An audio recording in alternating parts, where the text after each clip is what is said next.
Bonjour, je m'appelle Yvonne et je voudrais vous parler de mon expérience de mort imminente que j'ai eue en 2008 ici aux États-Unis. Je viens de Bruxelles en Belgique et j'ai immigré aux États-Unis il y a environ 19 ans. Mon expérience de mort imminente est arrivée suite à un deuxième divorce et je me suis retrouvée seule aux États-Unis dans un pays que je connais pas, avec ma fille à élever et tout a recommencé à zéro. La première, en fait, plus courte, et attendez, parce que la deuxième, c'est vraiment la plus grande. J'ai déménagé de l'Europe pour cette deuxième relation et c'était en fait une relation abusive qui a été très douloureuse et puis je me suis retrouvée à devoir élever ma fille toute seule aux États-Unis dans un monde que je connaissais pas, avec pas d'amis, pas de famille, c'est pas très évident. Et donc, à travers tout ça, j'ai développé de l'arythmie assez prononcée.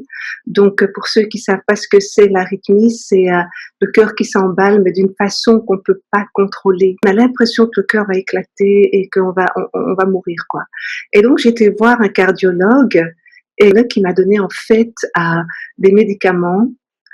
Donc, premièrement, il m'a mis un moniteur, il a confirmé donc que j'ai dû avoir un moniteur pendant 48 heures et ensuite il a confirmé que je souffrais d'arythmie et m'a donné des médicaments au cas où j'avais une crise d'arythmie. En parallèle, je vivais vraiment un moment émotionnel intense, très très dur parce que j'étais seule à devoir élever ma fille, à retrouver un travail, à lui donner. Je voulais tout faire pour lui donner une nouvelle vie dans ce monde ici que je connaissais pas et une culture différente. On croit toujours que c'est une culture occidentale aux États-Unis et que c'est très similaire, mais c'est très différent, très très différent. La majorité des Européens ou des francophones vous le diront bien, quoi. Et donc il fallait s'adapter à tout ça et en même temps donner une vie à ma fille où elle pourrait avoir toutes les possibilités d'avenir, quoi. Donc je voulais lui donner la meilleure éducation, qu'elle puisse participer aux activités comme tous les autres enfants. Donc ma première expérience de mort imminente arrive avec ces médicaments que je prends et en fait j'ai pris ce médicament un jour où j'avais pas de crise. Le cardiologue m'avait bien dit de ne prendre ces médicaments que si je sens que mon cœur commence à s'emballer et que donc pour ralentir le rythme cardiaque et j'avais tellement d'angoisse de me retrouver avec une autre crise parce que c'est très effrayant. On n'a aucun contrôle, le cœur s'emballe et on n'a aucun contrôle et on a vraiment l'impression que ça va lâcher.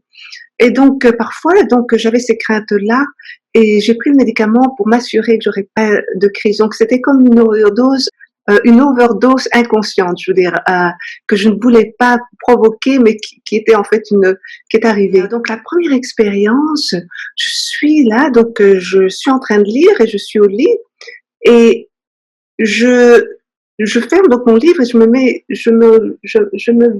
me couche.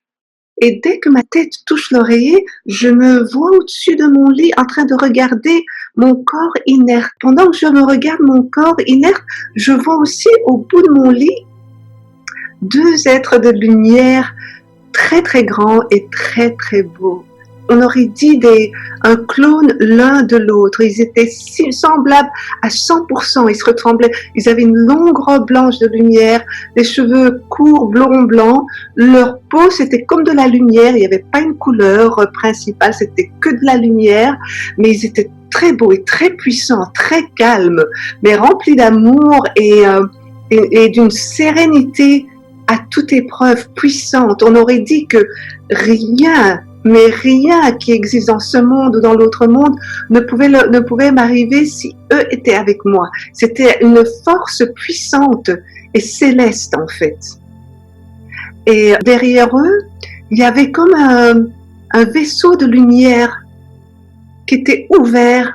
Et donc ils m'ont dit télépathiquement, Yvonne, il est temps de partir. Comme si voilà, mon temps sur Terre était terminé. C'était comme si j'avais plus rien à faire ici. Vous savez, comme quand vous allez vous faites partie d'un club, vous êtes passionné, je sais pas, par la plongée sous-marine, et pendant des années, puis un jour, vous vous dites, non, c'est plus mon truc, moi j'ai envie de faire du ski, ça me dit plus rien à la plongée, je débranche, et voilà, je passe à autre chose. Et en fait, c'était vraiment ça, c'est quand je suis sortie de mon corps, j'avais l'impression que je passais à autre chose. Je terminais ce qu'il y avait dans ce monde-ci et je passais à autre chose. Et j'étais dans une paix, mais une paix totale. Ce qui n'a aucun sens parce que j'ai une fille qui dormait dans l'autre chambre. Et donc, ça n'a aucun sens. Je l'aime énormément. Jamais je l'abandonnerai. Mais en fait, quand on sort de son corps, on est vraiment comme dans un état de paix complète. On a oublié ce qui s'est passé sur Terre. C'est comme si on avait une amnésie de ce qu'on a vécu sur Terre, une amnésie complète. On vit le moment présent et c'est comme si ce que j'étais sur la Terre était terminé. Je retrouvais mon identité au-delà de cette réalité terrestre qui est un peu comme une matrice, comme vous savez le film Matrix, où en fait c'est une réalité alternative.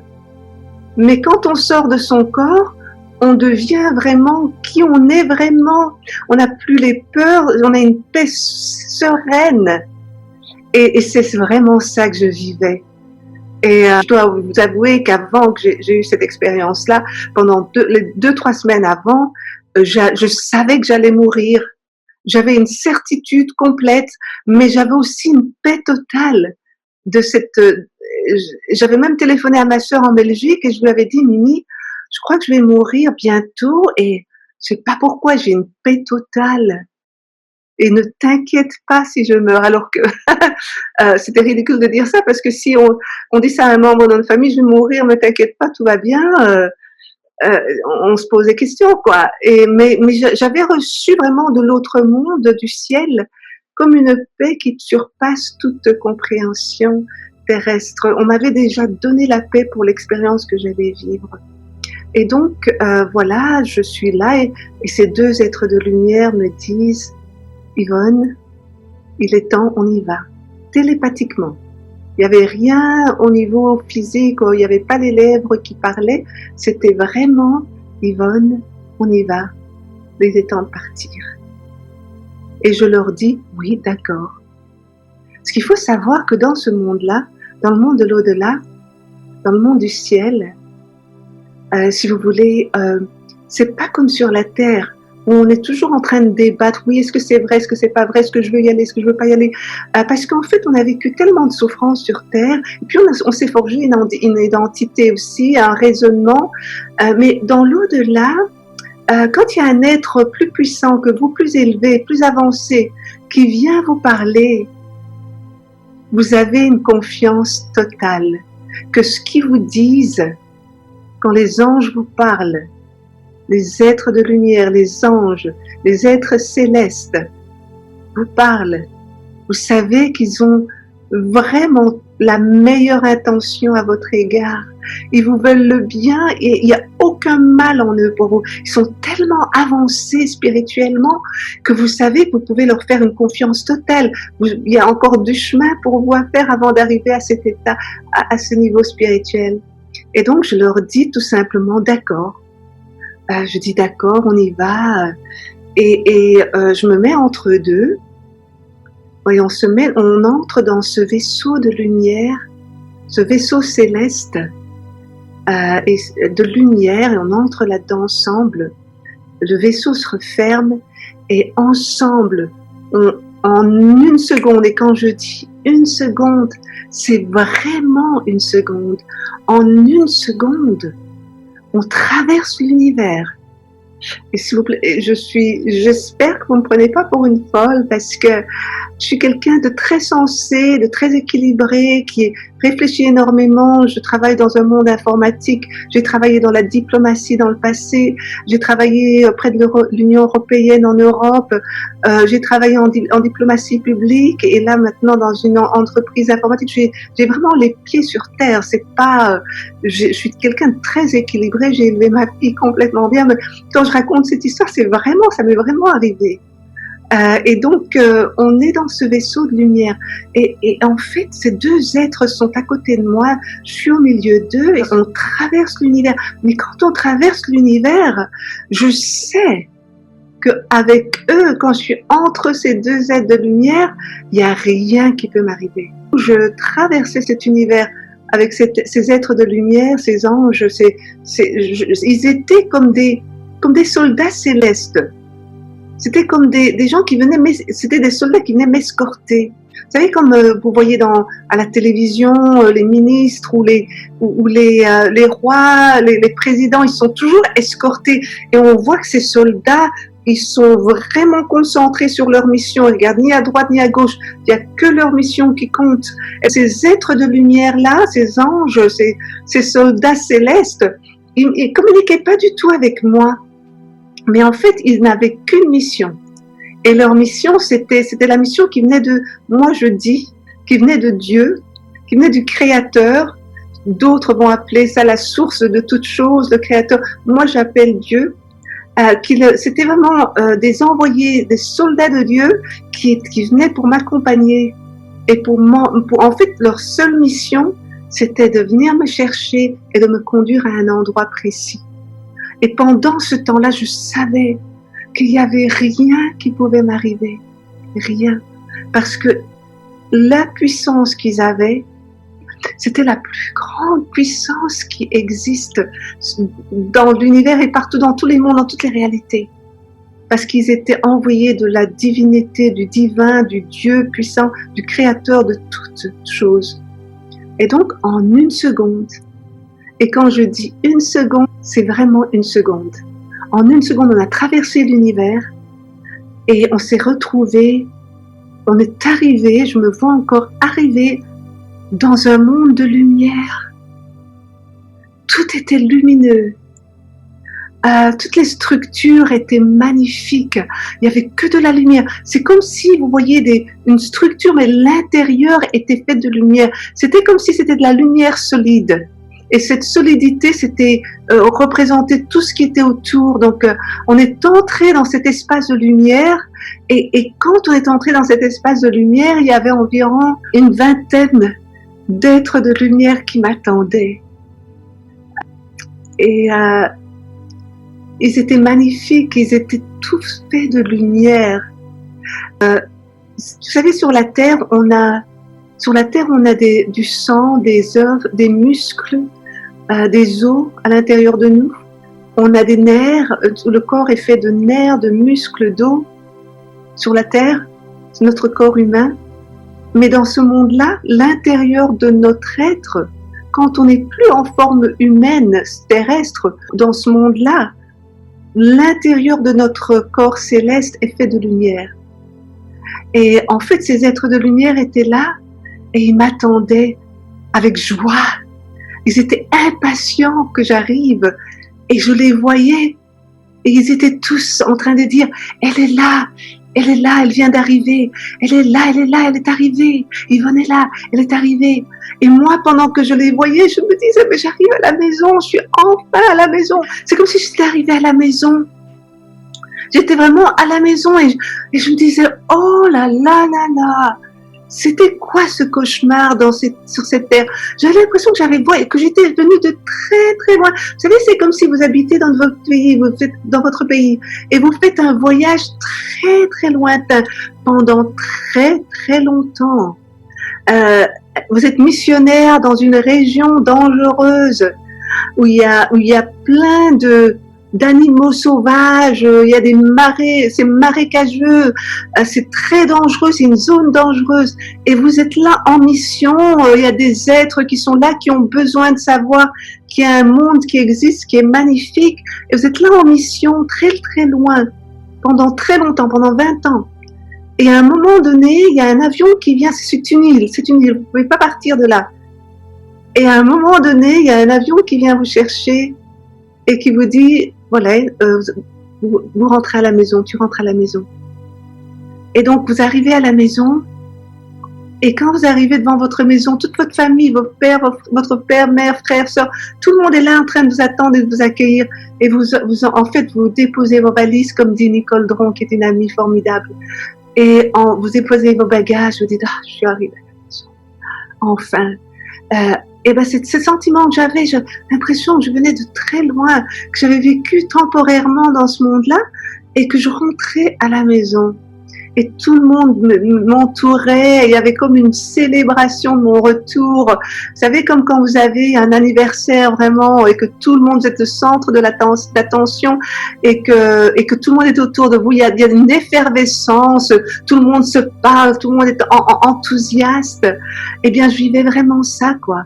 Et j'avais l'impression de parler à tout le monde et on rattrapait le temps qu'on n'avait pas eu ensemble. Ils me posaient des questions sur la terre, sur mon expérience et j'étais bien et je me disais, oh, vous savez, c'est comme quand vous avez un rêve, un cauchemar et que vous vous réveillez du cauchemar et quand vous vous réveillez, vous vous dites, oh là là, heureusement que c'était qu'un cauchemar, c'était un rêve, c'était pas la réalité. Je suis contente que je me suis réveillée. Eh bien, c'est ça que je ressentais. Je me dis, ah, c'était horrible, c'était vraiment un cauchemar. Qu'est-ce que je suis contente d'être réveillée, d'être enfin chez moi. Et c'est vraiment ça que je ressentais. Vraiment, j'étais chez moi, on rattrapait le temps, j'étais avec les miens, j'étais dans ma famille, dans ma vraie famille, dans ma tribu, dans mon clan. Et tout le monde dans ce monde-là n'avait que Dieu que pour moi. Mais chacun avait la même attitude vis-à-vis des autres. On n'était pas nous le centre d'attention. On n'avait pas envie de réussir nous au profit des autres. On avait vraiment là, toute notre attention était vers l'autre. Comment servir l'autre? Comment rendre l'autre heureux? Comment faire pour que la personne se sente bien? Ils étaient tout autour de moi en train de me dire, ça va, tu veux quelque chose? Tu te sens bien? Que tu as besoin de quelque chose? Mais on était tous comme ça les uns avec les autres. C'était merveilleux. C'était vraiment un monde sans mal, un monde sans mesquinerie, un monde sans méchanceté, un monde sans moquerie, sans rejet, un monde d'inclusivité. Mais à un moment donné, un des êtres s'est retiré du lot et m'a retiré du lot, un être féminin, et m'a pris comme ça dans ses mains, a pris mes joues dans ses mains, comme ça mon visage, et elle m'a dit, elle a pris mon visage et elle m'a dit, Yvonne, ton expérience sur la planète Terre est une expérience tellement difficile. C'est très difficile comme expérience sur cette planète pour toi. Et moi, je lui disais, oui. Je dis, c'est tellement difficile, c'est vraiment pénible, c'est très difficile. Et alors, elle m'a dit, il faudra que tu retournes. Il faut que tu t'en ailles, que tu retournes sur Terre. Et tu dois vite retourner avant que ce corps sur Terre, ce véhicule, ce conteneur qui t'a accueilli, ne puisse plus te réaccueillir, que tu puisses plus le réintégrer. Il faut que tu retournes vite, autrement il n'y aura plus moyen de le réintégrer. Et quand elle m'a dit ça, à ce moment-là, ces deux êtres de lumière étaient de retour. Ils étaient partis quand ils m'ont laissé là, je les ai plus vus pendant que tout ça se passait, mais au moment où je devais revenir, ils étaient là. Et puis, de la même manière qu'on est allé, je me suis remis au milieu entre deux et on est rentré dans ce vaisseau de lumière et on a refait demi-tour. La même chose que comme on est parti, on a retraversé l'univers en une seconde. Mais quand je dis une seconde, c'est vraiment une seconde, c'est littéral. Hein. En une seconde, on a refait et on est arrivé. Et j'ai vraiment senti mon esprit réintégrer mon corps complètement. J'ai vraiment réintégré. C'est comme un passager qui réintègre un véhicule. C'était vraiment ça, quoi. Je me suis sentie complètement réintégrée.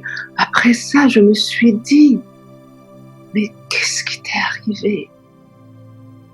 Vous savez, je raconte cette histoire, ça paraît simple, mais ce que j'ai vécu est 1000 fois plus intense que ce que je raconte, parce qu'on peut pas ramener l'intensité de l'expérience à travers un écran. Parce que la dimension qui est là-bas, c'est une dimension 1000 fois plus intense, plus éveillée, plus réelle. J'avais aucun mot pour ce qui m'était arrivé. Et donc, j'ai continué pendant les jours qui viennent, j'ai continué à réfléchir à ce qui m'était arrivé, à essayer de faire mettre un sens à tout ce que j'avais vécu, quoi, parce que je me dis mais oui, je crois en Dieu, je crois au ciel, mais ça c'était un peu différent du ciel parce que j'étais partie dans un vaisseau de lumière et on avait atterri dans un monde de structures avec des êtres.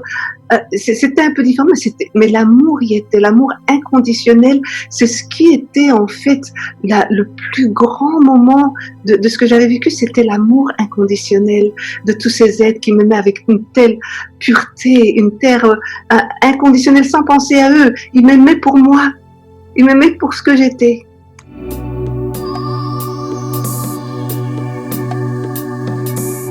Et donc, ma deuxième expérience, un après-midi, je suis en train de lire un livre. Et à un moment donné, j'avais pris le médicament. À un moment donné, je sens tous mes organes se fermer. Et en même temps, instantanément, je suis dans la lumière. Je ne me souviens pas du moment de la transition. Je suis dans un autre monde, dans un autre état. Je suis dans la lumière de Dieu lui-même. Je le sais, que je suis dans la lumière divine.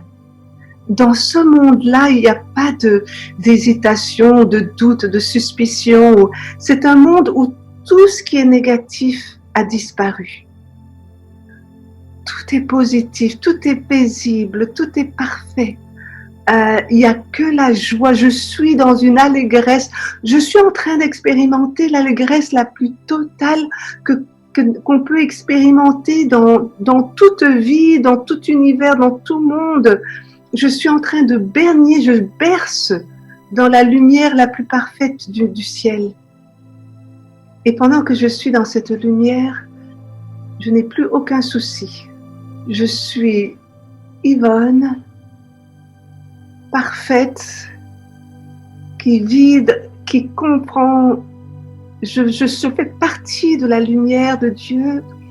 Il n'y a pas de souci, il n'y a aucun élément négatif. Aucun élément négatif. Tout est positif, tout est lumière, tout est joie, tout est paix, tout est gloire. Et pendant que je suis dans cette lumière, dans cette paix céleste, inconditionnelle, la joie la plus intense, la plus ultime que n'importe qui peut expérimenter ici et dans n'importe quel monde extérieur qui existe, je vois venir vers moi un être de lumière qui est plus haut, comme ça il est dans l'air, parce que dans ce monde-là, personne n'est tributaire de la pesanteur. Ici, c'est parce qu'on est sur cette terre qu'on doit marcher sur le sol. Mais dès qu'on est dans l'autre monde, on peut marcher sur un sol, si on veut. Mais on n'est pas obligé. Donc, on peut voltiger parce qu'on n'est plus tributaire de la loi de la pesanteur. Et en fait, si vous voulez, cet être de lumière arrive, il voltige. Et c'est un être de lumière il a comme un visage sphérique, un corps, mais c'est un corps translucide. Ce corps est translucide, il a comme des bras et des jambes, mais vraiment très... c'est une forme on peut deviner une forme, un peu comme les flammes de feu qu'on voit dans une cheminée, vous savez, qui crépitent dans tous les sens comme ça. Eh bien, c'est à peu près ça qui avait ses bras et ses jambes, mais au lieu du feu, c'était fait de lumière. Et il voltigeait très gracieusement vers moi, tout en blanc translucide. Alors imaginez cet être de lumière qui voltige, son visage circulaire, mais je ne vois pas parce que c'est que de la lumière. Et il est en train de voltiger avec douceur et grâce. Et puis il vient se mettre au-dessus de moi, voltiger au-dessus de moi. Et à un moment donné, il m'enveloppe. Et quand il m'enveloppe complètement comme ça, il y a une voix, la voix de Dieu, qui me télécharge en moi. C'est Jésus. C'est Jésus. C'est Christ. Donc, vous allez me dire, oui, mais comment tu sais que c'était Christ? Tu as dû croire que c'était... Dans ce monde-là, ça c'est tout pour la terre. Toutes ces hésitations, ces doutes, ce stress, ce scepticisme, C'est quand on est dans ce corps, parce que c'est un monde très dur. On a besoin de tout ça pour survivre et pour pas se faire avoir à chaque tournant. Mais dans ce monde-là, dans le monde céleste, on n'a plus besoin de tout ça. Tout ce qu'on nous raconte, tout ce qu'on nous dit est vrai. On est baigné dans la vérité ultime du monde réel de Dieu, où il n'y a pas de doute. On va pas vous mentir dans ce monde-là. On va pas toutes ces pensées négatives n'existent plus, c'est non existant. Tout ce qu'on vous dit est la réalité. Quand je suis dans les bras de Christ, je sais à ce moment-là que je suis dans les bras de mon père et de ma mère, dans les bras des parents idéaux. Et je dis bien les parents idéaux parce que moi j'ai vu mes parents que 3 fois dans ma vie. Ils ne sont jamais occupés de mes frères et de moi-même et de mes sœurs. Et je sais que beaucoup d'entre vous qui me regardez, vous n'avez peut-être pas eu des parents idéaux, des parents abusifs, ou des situations difficiles. Et d'autres, vous en avez eu des parents, vous avez eu la chance d'avoir des parents idéaux. Donc tout le monde peut s'imaginer d'être dans les bras des parents idéaux. Et dans les bras de Christ, dans les bras de Jésus, je ressentais l'amour, la compassion, la joie, la bonté, la tendresse. Vous savez, c'était comme quand un enfant à 4-5 ans, il est sur les genoux de ses parents et qu'on les prend dans les bras comme ça. Eh bien, cet enfant-là se sent en pleine sécurité, se sent en pleine confiance, parce qu'en fait, il se sent qu'il n'y a rien qui va lui arriver, parce que il est complètement en sécurité. Ses parents l'aiment, ses parents le protègent, il se sent en pleine sécurité. C'est comme ça que je me ressentais avec Jésus, que je me sentais avec Jésus. Je me sentais en toute sécurité, que rien ne pourrait m'arriver et que j'étais aimée, mais d'une manière que personne dans toutes les galaxies, tous les univers, personne n'était aimé comme j'étais aimée par Christ. Et en fait, si vous voulez, on est tous aimés de cette manière-là. On est tous aimés de ce même amour. Un amour où on est unique. Donc c'est un amour qui se divise, qui se multiplie pour tous, mais en même temps, chacun, on a l'impression d'être unique dans cet amour, dans la manière dont on est aimé dans ce monde céleste. Et donc je me sentais unique et je me sentais bien, je sentais que j'étais à la maison.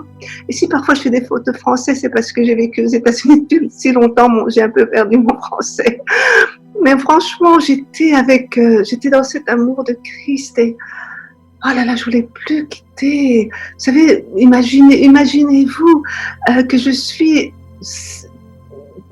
en fait dans une lumière céleste, que je suis vraiment entourée de Christ qui m'aime, qui est encore plus lumineux que cette lumière céleste.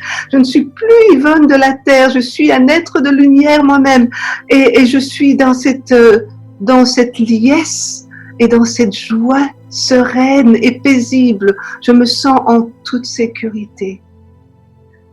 Je ne veux plus revenir sur terre, mais je sens que quelque chose en moi me dit que je vais devoir revenir pendant toute cette expérience merveilleuse. Parce que dans ce ciel, dans ce monde-là, on sait tout. Vous savez, chaque élément nous est donné immédiatement. Et donc, je ressentais de plus en plus ce sentiment pendant que j'étais dans les bras de Jésus que j'allais devoir revenir sur terre.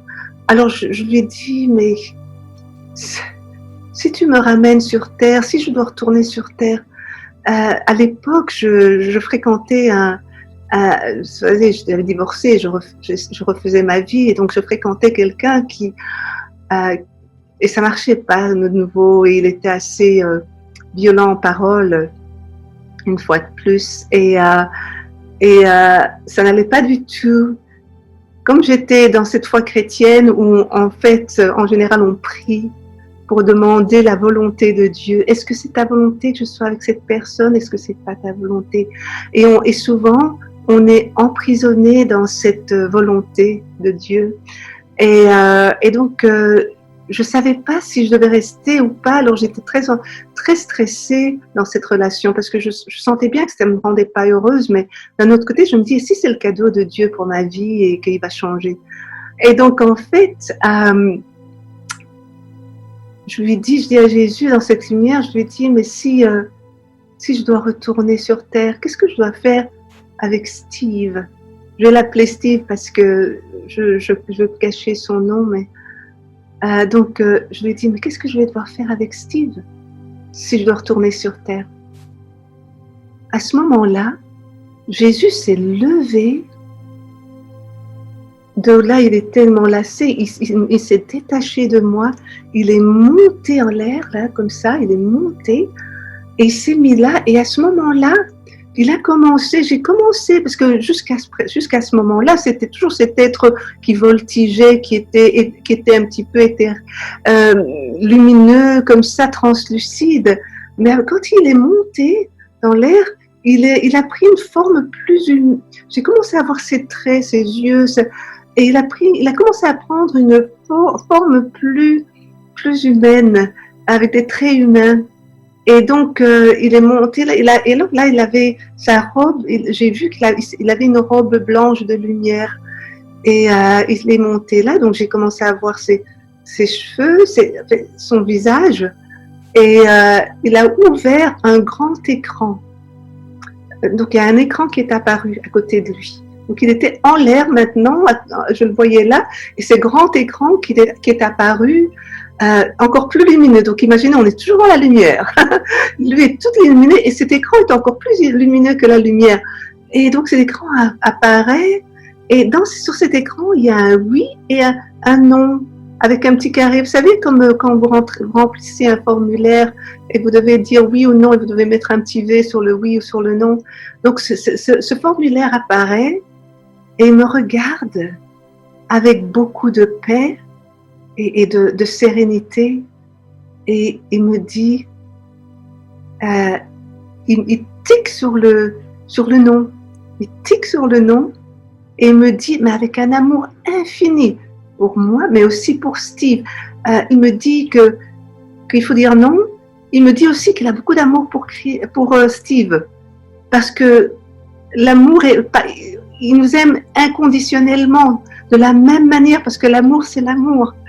Il n'y a pas quand tu aimes inconditionnellement, tu peux pas aimer avec une certaine dose, une certaine mesure. Donc, il m'explique tout ça. Vous savez, sur la Terre, on a comme un temps linéaire. On parle d'une chose, puis d'une autre. Mais dans ce monde-là, tout se fait simultanément. Donc, c'est comme si ça allait en hauteur. Donc, ça s'entasse. Il me parlait donc de me dire non, mais en même temps, il me disait qu'il aimait tout le monde et qu'il aimait Steve de la même manière qu'il m'aimait, et qu'il avait le même amour pour lui. Et je le voyais intensément, son énergie, son esprit se tourner vers Steve, et je voyais Steve en même temps sur Terre, et je le voyais l'aimer, je voyais tout ce qui sortait du cœur de Christ pour Steve, en même temps qu'il me disait non, qu'il y avait aucun jugement finalement. Il ne jugeait pas Steve ou moi dans cette relation, mais qu'il fallait dire non. Et il m'a dit en plus, pour m'assurer bien, il m'a dit, il faut dire non. Il faut dire non. Non à la relation. Et alors quand il m'a dit ça, je lui ai dit, je lui ai posé plusieurs questions, mais je lui ai posé d'abord la question sur Steve, et je dis, mais pourquoi est-ce qu'il est toujours méchant avec moi en parole? Pourquoi il ne peut pas me parler avec douceur, gentillesse? Pourquoi c'est toujours méchant avec moi en parole? Et alors Jésus m'a dit, sans jugement, mais c'était factuel, comme si vous cherchez quelque chose sur Google, hein, une question, que la réponse vous apparaît neutre. Donc, il n'y avait aucun jugement vis-à-vis de Steve ou de moi ou de quoi. Il me dit, factuellement, c'est parce que Steve a choisi de vivre son expérience terrestre en donnant la priorité à son intellect, à son raisonnement, pas à son intellect, à son raisonnement, donc dans sa tête. Toi, tu as donné la priorité sur la terre à ton cœur. Donc tout ce que tu vis, c'est à travers ton cœur. Ça voulait pas dire que j'étais tellement plus formidable parce que moi, je faisais les choses à travers le cœur. Mais c'était simplement deux approches de vie différentes qui allaient toujours faire qu'on allait toujours clasher. On allait toujours buter l'un contre l'autre, ça allait jamais marcher. Et que donc, il fallait dire non à cette relation, ça allait pas être harmonieux. Et donc, je lui ai posé plusieurs autres questions et il y en a une que je vais vous donner aujourd'hui qui est très d'actualité dans ce monde. Je lui ai posé la question, mais pourquoi les gens sur Terre sont racistes? Parce que, évidemment, vous voyez ma couleur de peau, moi je suis métissée, donc j'ai plusieurs mélanges, j'ai du blanc, j'ai du blanc, de l'hispanique, et j'ai du noir en moi, j'ai de tous les mélanges. Et donc j'ai dit à Jésus, mais quand je lui posais cette question, c'est pas pourquoi les gens sont racistes sur Terre. J'étais moi-même dans cet état de non-jugement. J'avais quitté la Terre. Cette Terre-là ne m'appartenait plus. Cette planète-là, j'avais aucun attachement à cette planète Terre. Je me posais la question, mais tout à fait, une question tout à fait anodine. Je me posais vraiment la question, mais pourquoi les gens sont racistes? Vous savez, c'est comme si vous étiez allé sur la planète Mars et que tout d'un coup, sur cette planète Mars, il y avait quelque chose qui se passait que vous compreniez pas, qui était incompréhensible. Et moi, c'était ça, quoi. Je disais à Jésus, mais pourquoi les gens sont racistes sur Terre? Et quand je parle de racisme, je parle pas que des Blancs racistes sur les autres couleurs, mais parce que moi, j'ai voyagé dans le monde entier, franchement. J'ai été en Afrique, j'étais en Asie, j'ai été dans toute l'Europe, j'étais aux États-Unis, en Amérique latine, au Canada. J'ai voyagé pratiquement dans le monde entier et j'ai vu du racisme dans tous les sens. Vraiment, les racismes sont l'autre race en tous les sens. Bon, moi, je l'ai vécu vis-à-vis des Blancs puisque j'ai grandi en Europe et que je vis aux États-Unis. Donc, moi, c'est ça ma référence, mais d'autres auront d'autres références. Il y a des Blancs qui ont vécu du racisme dans des pays où c'est majoritairement noir. Je sais, j'ai des amis qui l'ont vécu. Et je me pose la question, pourquoi les gens sont racistes sur la Terre? Je ne comprenais pas. Et alors Jésus me dit, factuellement, sans juger, il me dit, c'est parce qu'ils sont centrés sur eux. Le point d'importance pour eux, c'est eux. Donc, si c'est le soi d'abord, ils vont préférer tout ce qui leur rappelle le soi, tout ce qui leur rappelle eux-mêmes. Donc, des personnes qui ont la même couleur de peau, ça va être des personnes qui vont leur rappeler eux-mêmes, puisqu'ils sont eux-mêmes le point de référence. Vous voyez ce que je veux dire? Je ne sais pas comment l'expliquer, mais c'est vraiment pour dire qu'ils veulent tout ce qui leur ressemble, dont ils peuvent s'identifier. Et donc, quand c'est quelqu'un qui a une autre couleur de peau, ils ne peuvent pas s'identifier. Donc, ça crée un malaise et ils préfèrent être avec des gens qui vont leur rappeler eux-mêmes, qui sont eux-mêmes, quoi. Donc, qui leur ressemblent. Et c'est ça la racine. Moi, j'aurais jamais dit ça. Moi, j'aurais dit l'enfance, la région, la culture, un traumatisme vis-à-vis d'une certaine race, n'importe quoi d'autre. Donc, jamais j'aurais pensé à ça. Mais quelque part, ça a du sens parce que on vit tous avec notre ego sur Terre. Hein? Et donc, certaines personnes vivent une mesure plus grande d'ego que d'autres. On a besoin de cet ego-là. Parce que cet ego, quand il n'est pas démesuré, ça nous aide aussi. Parce que quand on agit avec notre ego, on va faire des erreurs. Et puis après, on va pouvoir, en fait, apprendre à travers cette erreur. Et on pourra grandir. Ça va nous aider à grandir dans la vie. Quand on l'approche comme ça, on souffre moins et on grandit. Et donc je reviens à mon expérience. Et il me parle de tout ça, donc le racisme. Après, ça, on pose plusieurs questions, mais après, il revient de cet état où il était là en l'air et que je lui posais toutes ces questions, et il se met sur ma gauche. Et quand il se met sur ma gauche, il prend maintenant une forme qui est encore plus humaine, encore plus palpable, je vais dire, plus physique quelque part. Et donc, il se met à côté de moi, il a cette robe longue, cette lumière en lui, il prend une forme plus humaine, ses traits deviennent de plus en plus remarquable. Et donc on est là et ensemble on marche dans cette lumière et on sort de la lumière. On est en train de sortir de cette lumière céleste. Et quand on sort de cette lumière céleste, qu'est-ce que je vois devant moi? Je vois la cité céleste, une énorme cité magnifique. Cette cité est magnifique. Elle est faite de grands bâtiments, de bâtiments tellement lumineux qu'on dirait que ces bâtiments sont faits de cristal. C'est des grands bâtiments de lumière faits de cristal, très grandes avenues. Et alors je vois vraiment que tout a l'air très ensoleillé. Ça a l'air ensoleillé, mais il n'y a pas de soleil. C'est vraiment d'un bleu, mais tout est beau et c'est lumière et c'est tout lumineux. Ces bâtiments sont tellement lumineux qu'on dirait, vous savez, on dirait de l'or, mais de l'or tellement pur que ça, on dirait du cristal. Et je vois ça. Et c'est la cité céleste, quoi, ou la cité de ce cristal. Et je m'avance, la cité de lumière. Et donc, je m'avance vraiment de plus en plus vite parce que je me dis, oh là, je sens dans mon cœur, dans mon être tout entier que je suis en train de rentrer, je rentre à la maison. Je sais que je rentre à la maison et je suis impatiente d'arriver à la maison et j'active le pas, quoi. Et je marche de plus en plus vite et je suis tellement contente et Jésus est à mes côtés.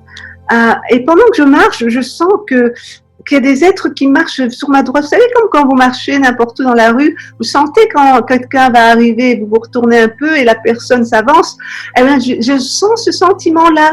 Et donc, quand je me retourne, qu'est-ce que je vois? Je vois des enfants, des êtres de lumière, mais beaucoup, beaucoup plus jeunes, comme des enfants. Ils doivent avoir 9-10 ans, si on pouvait donner un âge. Et ils sont aussi avec des longues robes de lumière. Et ils pressent le pas aussi. Il faut savoir que, et je parle avec passion parce que c'est un monde où vraiment il y a beaucoup de passion. On est tellement, on est tellement en train de diminuer toutes nos passions sur cette terre. On peut jamais faire ceci, pas cela, pas trop montrer d'enthousiasme, autrement on a les ridicules, pas trop montrer de gentillesse, autrement on passe pour des faibles. On ne peut rien faire qui en fait nous célèbre, qui nous libère. Et en fait, si vous voulez, là, je sentais que je voyais ces êtres de lumière enfants, ces anges de lumière. Je sais que c'était des anges. Il y a différents êtres dans cet univers-là. Il y a des êtres de lumière qui sont pas des anges. Il y a des anges. Il y a toutes sortes d'entités. Et non, mais ça, je savais que c'est des anges. Et en fait, si vous voulez, ils marchaient aussi avec intensité. C'est ce que j'expliquais dans ce monde-là. Tout vibre, c'est très vibrant, quoi. On est heureux, on est enthousiaste, on vit les choses à fond et il y a beaucoup de bonheur, mais un bonheur éclatant, un bonheur dynamique, voilà, un bonheur dynamique. Tout le monde est dans un bonheur dynamique et on veut vivre des choses et on marche. Et je voyais ces anges marcher avec un bonheur dynamique, ils faisaient quelque chose, ils étaient enthousiastes. Et donc, à un moment donné, il y en a un qui se retourne pour me regarder et il se dit, bon, bah, c'est Yvonne. Il n'avait pas l'air d'être impressionné par ma présence. Et après, il regarde à côté de moi, il voit Christ, il voit Jésus. Et à ce moment-là, son visage, littéralement, son visage devient de la lumière. Parce qu'il voyait Christ. Et il avait aussi ce visage un peu circulaire comme ça, pour ceux qui veulent un visuel. Et les cheveux, c'était vraiment comme des cheveux bouclés, argentés jusqu'ici. Et ils avaient cette longue robe de lumière. Et il regarde Jésus et donc cette lumière apparaît et devient intense. Et les autres anges, ils étaient une dizaine. Et les autres anges, quand ils voient ça, ils regardent Christ aussi. Et tous ont cette lumière qui radie de leur visage et ils se jettent dans les bras de Jésus. Tous ensemble, une dizaine. Et Jésus les prend tous dans les bras, dans ses bras d'amour, dans ses bras de compassion, dans ses bras de joie et dans ses bras de parents idéaux. Et il les aime pendant un instant. Et à un moment, et moi je suis là, je regarde tout ça, et à un moment donné, et vous savez, on se dit, mais comment il peut prendre tout le monde dans les bras? C'est parce que ce monde-là, c'est un monde qui est fait, c'est un monde spirituel qui est fait d'énergie. Ok? On est tous faits d'énergie. Et donc, on peut enlacer tout le monde en même temps et toute notre énergie va se disperser et atteindre chaque individu individuellement. Et chacun a l'impression d'être enlacé individuellement. C'est vraiment ce sentiment-là. Et donc, après, à partir d'un certain moment, il leur dit avec le plus grand amour, sans sentiment de rejet, sans méchanceté, mais avec une inclusivité. Il leur dit, c'est le moment d'Yvonne, c'est son moment. Retournez vers vos... Et il a dit ça vraiment, il y en a beaucoup qui vont me dire que c'est pas possible, mais je dis vraiment la vérité. Autrement, je pourrais changer mon histoire pour que ça corresponde au raisonnement de de toutes les personnes, quoi. Mais je veux pas changer l'histoire de mon expérience parce que je veux vous l'amener aussi précise que ce que je l'ai vécu. Donc, ces anges-là, quand je me retourne, Jésus leur dit, retournez vers vos mères, retournez vers votre mère, vers vos mères. Et quand il leur dit ça, je me retourne pour voir, quand je me retourne, je vois une dizaine d'anges, et des anges féminins. Et je sais ce que les chrétiens qui m'écoutent vont me dire, que dans le ciel, il n'y a ni homme ni femme. On est tous, il n'y a pas de sexe, on est tous la même chose, on n'est ni homme ni femme. Mais j'aimerais vous dire que dans le ciel, il y a les deux énergies, l'énergie féminine et l'énergie masculine. Sur cette terre, elle est divisée. L'homme, la femme, l'énergie masculine. Au ciel, ces deux énergies sont en une, elles n'ont pas disparu. Ces énergies existent. On peut être soit une, comme Jésus était il était père et mère, parent idéal en même temps, mais on peut aussi avoir les deux énergies séparées. Et ces anges-là, c'était des anges féminins. Elles dégageaient vraiment, c'était des femmes anges, parce elles dégageaient cette énergie féminine. Elles avaient des longs cheveux jusqu'aux genoux, de toutes les couleurs. Leurs robes étaient de toutes les couleurs pastel. Elles étaient là, avec amour, avec tendresse, avec joie, avec bonté.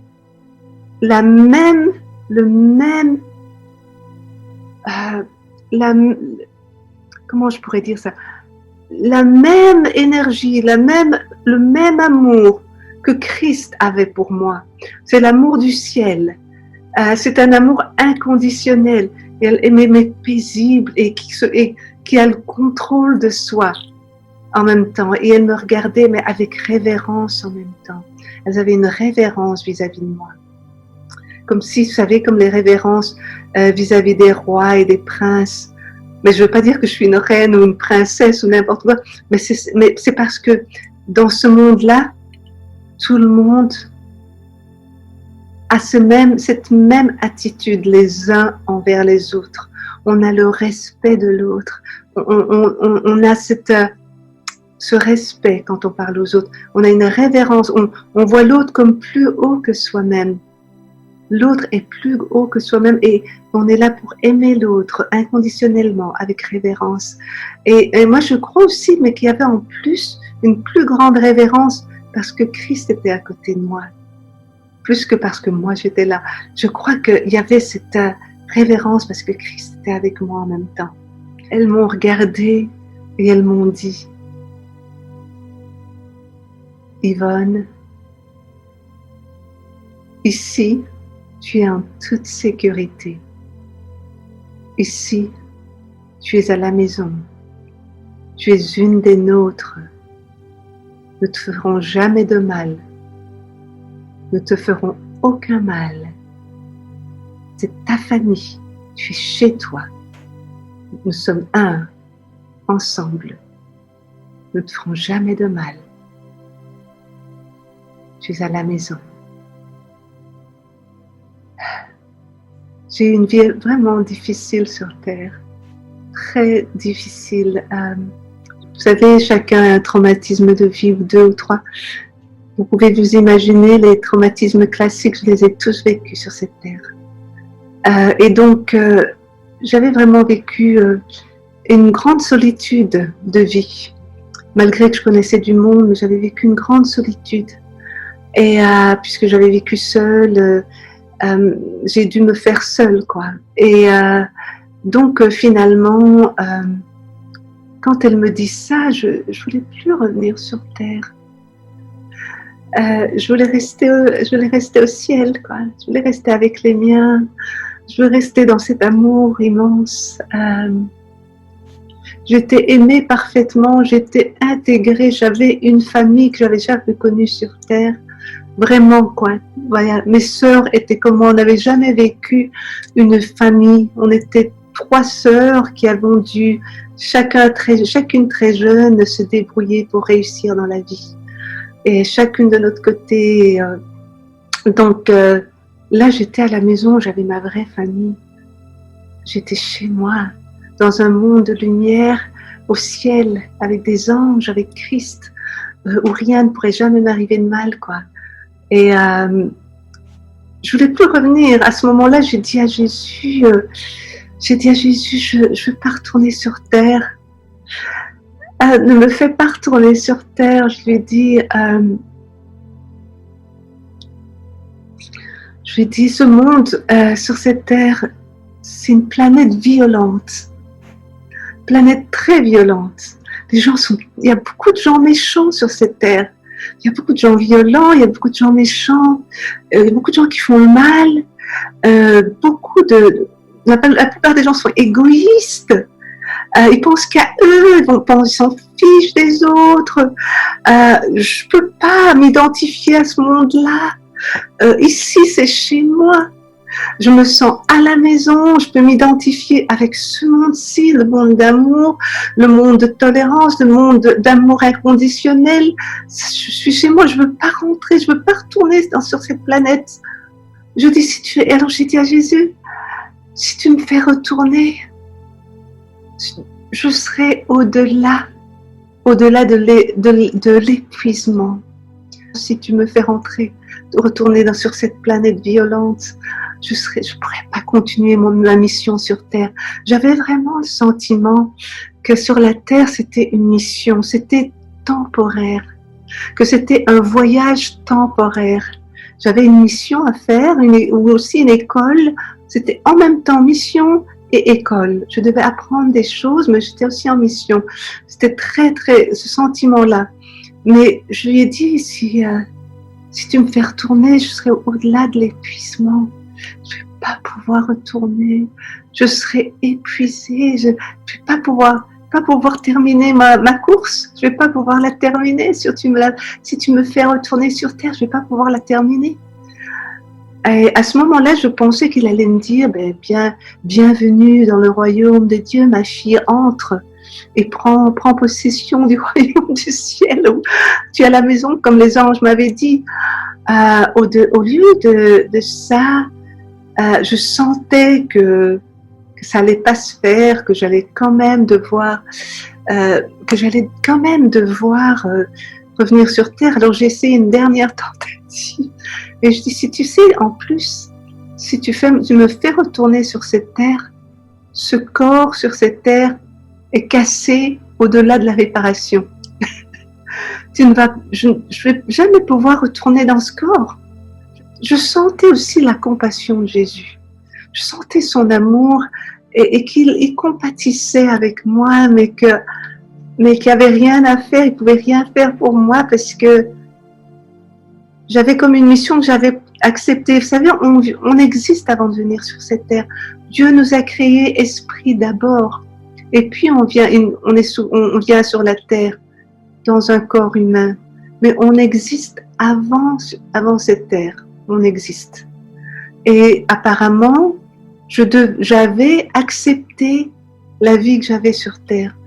Je l'avais même peut-être créée avec Dieu et avec Christ. Et donc, si vous voulez, je m'étais engagée à vivre ce que je vivais sur Terre et donc à terminer cette course terrestre. Et donc, dans ce sens-là, Christ ne pouvait rien faire pour moi. C'était un contrat que j'avais signé, un contrat céleste. Et avant de venir sur terre, un contrat que je voulais faire, que je voulais expérimenter sur cette terre. Donc, si vous voulez, il pouvait rien faire, je sentais, mais que je devais retourner, quoi, que c'était ça. Il n'y avait rien à faire. Il s'est élevé de nouveau dans l'air, et à un moment donné, tout a disparu autour. On s'est retrouvé dans un espace qui ressemble à l'espace même, le ciel avec toutes les étoiles, le cosmos, mais sans étoiles. On s'est retrouvé dans cet espace noir velouté, mais qui fait pas peur. C'est un noir velouté qui fait pas peur. Et on s'est retrouvé dans cet espace-là, ensemble. Il faut savoir que dans l'au-delà, dans le ciel, on peut passer d'un espace à l'autre sans transition. Vous savez, comme quand vous avez des films, vous regardez un film, le couple est en train de manger au resto et puis on les voit tout à coup sur la plage en train de se balader. On passe de scène en scène dans les films. Eh bien, dans l'au-delà, c'est pareil. On passe de scène en scène de ce qui est important, du message qui est important à porter. Et donc, je passe de ce moment avec les anges et tout, je ne veux pas partir, je plaide pour rester dans le ciel, à un moment donné où je me retrouve dans cet espace noir velouté, le cosmos sans étoiles, mais qui est serein et qui emporte toute sécurité. Et je me retrouve dans cet espace et je vois Jésus qui est dans cet espace et qui s'agrandit. Jésus s'agrandit de plus en plus dans cet espace qui ressemble à le cosmos, mais il s'agrandit pour devenir en fait aussi grand. En fait, il mesure, si on pouvait donner on pouvait le mesurer, c'est comme s'il il avait un demi-kilomètre de haut. Il devient comme un immense hologramme, mais un hologramme solide. Il devient cet immense être, et en fait, son être tout entier pulse de la pulsation d'énergie. Il est immense.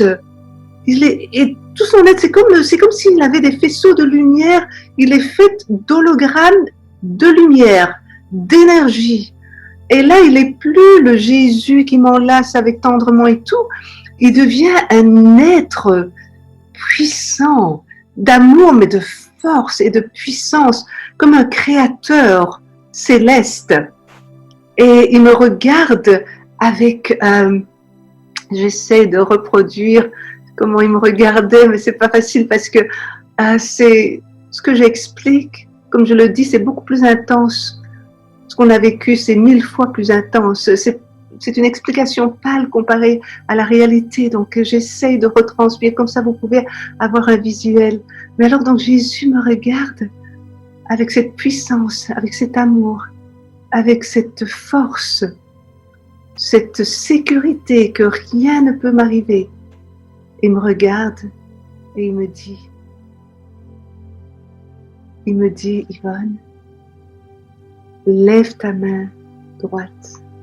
Et donc moi je la lève comme ça, et du haut de là où il met son doigt sur le mien comme ça. Vous allez me dire, oui mais il est si haut, comment il peut mettre son doigt? Je vous le dis tout à l'heure, on est tous faits d'énergie et de lumière. Et donc je savais que c'était son doigt, l'énergie de son doigt qui venait toucher le mien comme ça. Et au moment où il me touche, au moment où son doigt me touche comme ça,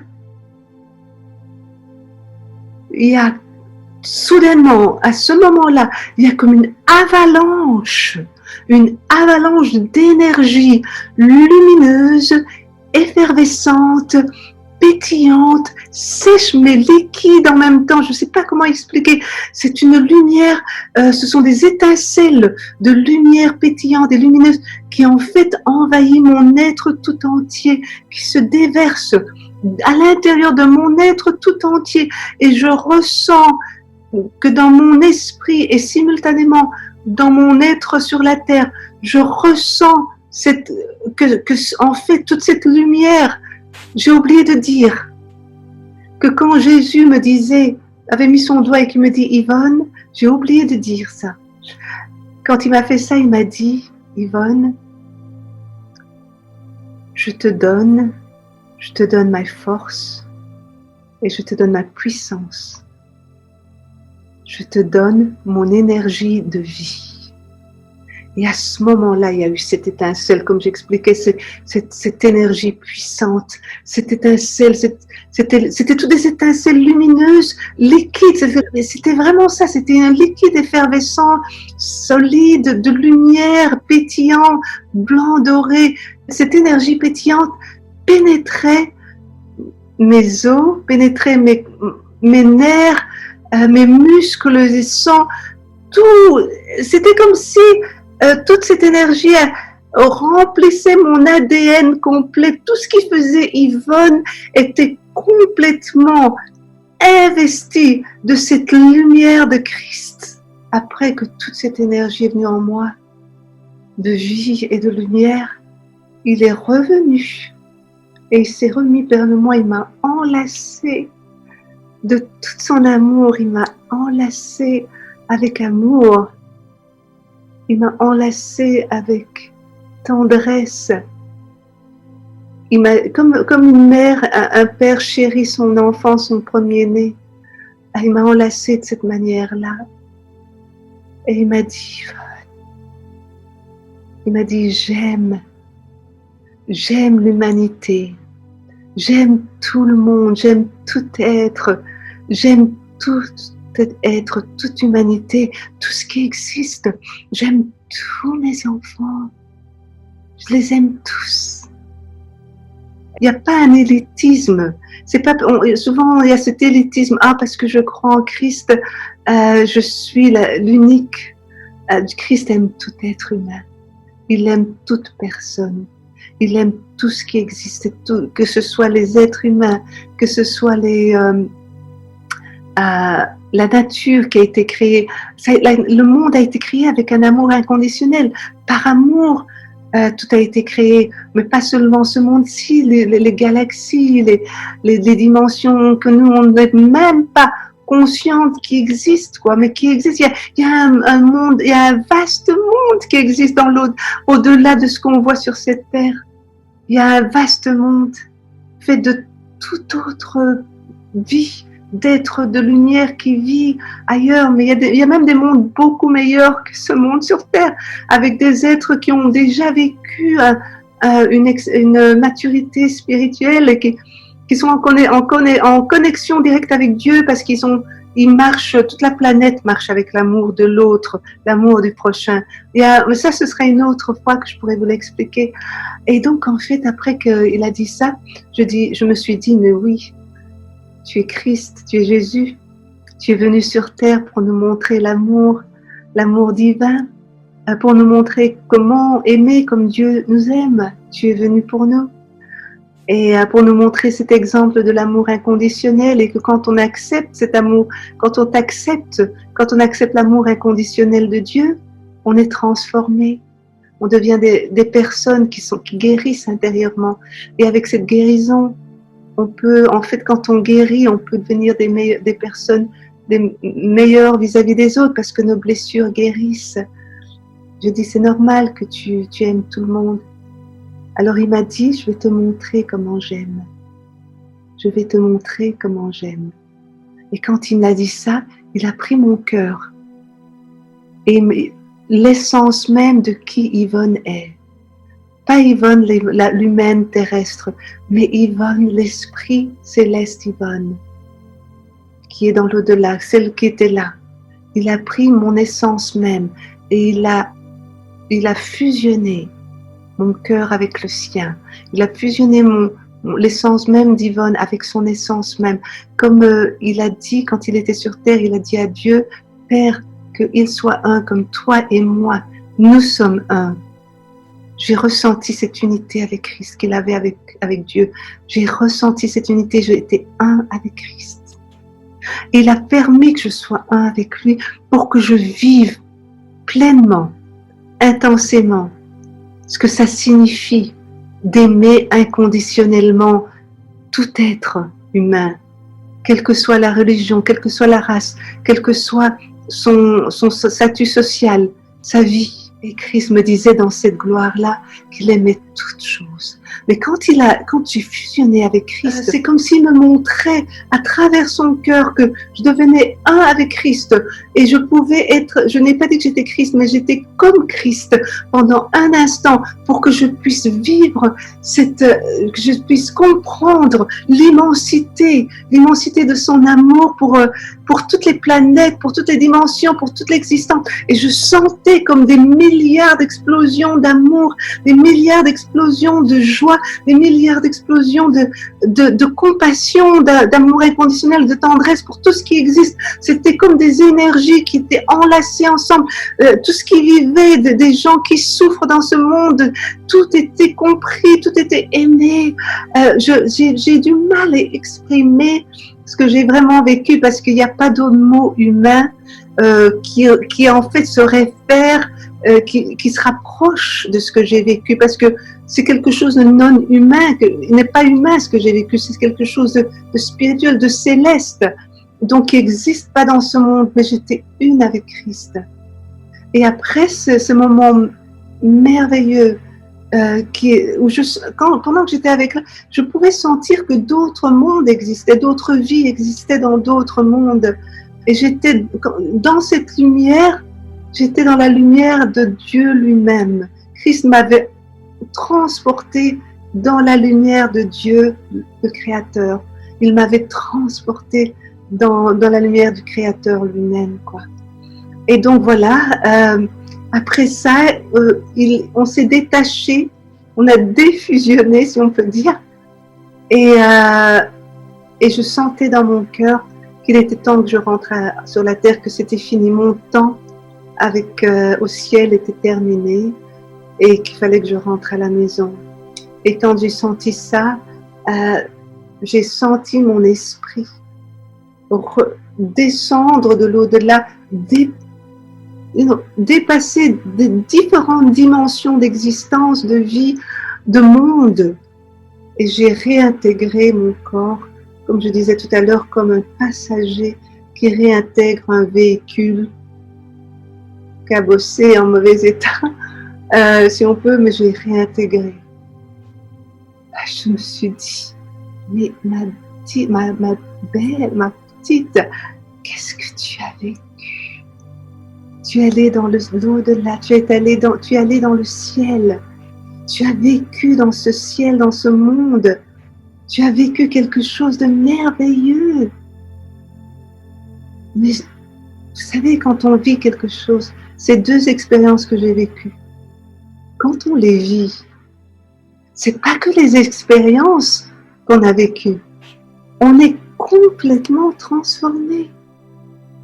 Jour après jour, graduellement. C'est ce qu'on appelle les effets secondaires d'une expérience de mort imminente. On est transformé graduellement, semaine après semaine.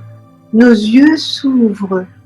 On a comme un filtre de vie. Et notre filtre, c'est le filtre céleste. On voit à travers les choses. On voit l'amour au-delà de la souffrance, au-delà de la méchanceté. On comprend pourquoi la personne fait ce qu'elle fait. Et on a compassion pour tous. Et aussi, on a comme une loupe. Malheureusement aussi, on voit les manipulations des gens. Tout est comme éclairé. C'est parce que maintenant, on a la connaissance de l'au-delà avec nous.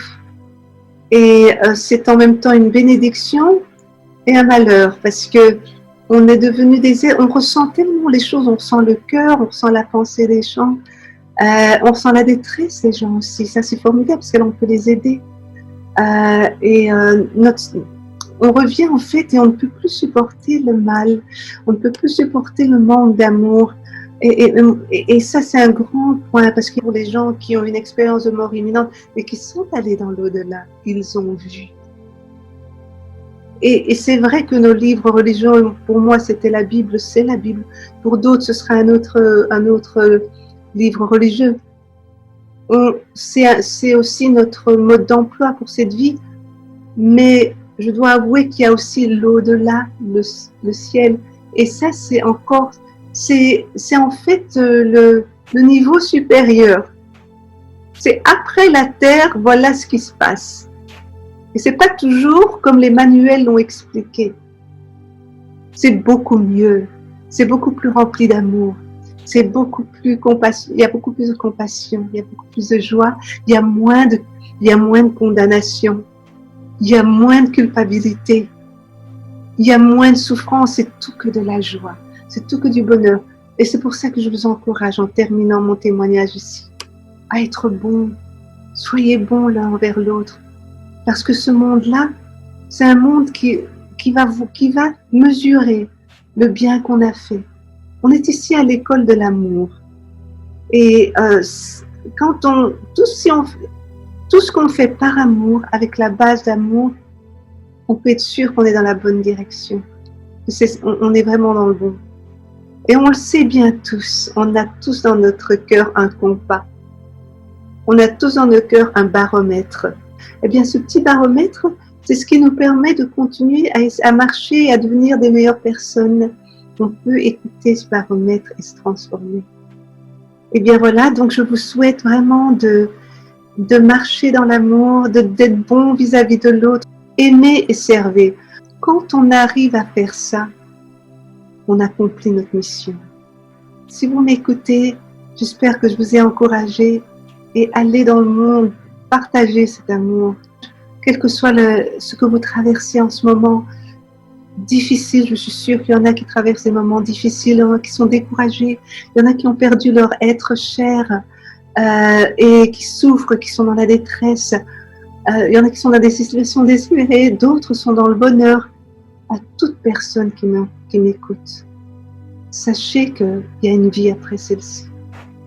Il y aura une consolation pour toutes les souffrances, qu'il y aura cette consolation, que vous êtes aimés au-delà de tout ce qu'un être humain pourrait vous aimer. Vous êtes aimés bien au-delà.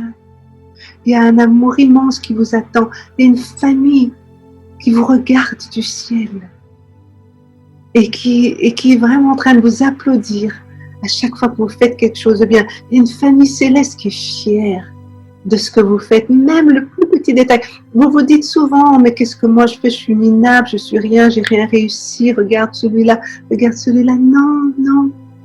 Peut-être que ce que vous accomplissez dans les petits détails peut être beaucoup plus important que ce que quelqu'un accomplit pour les standards humains.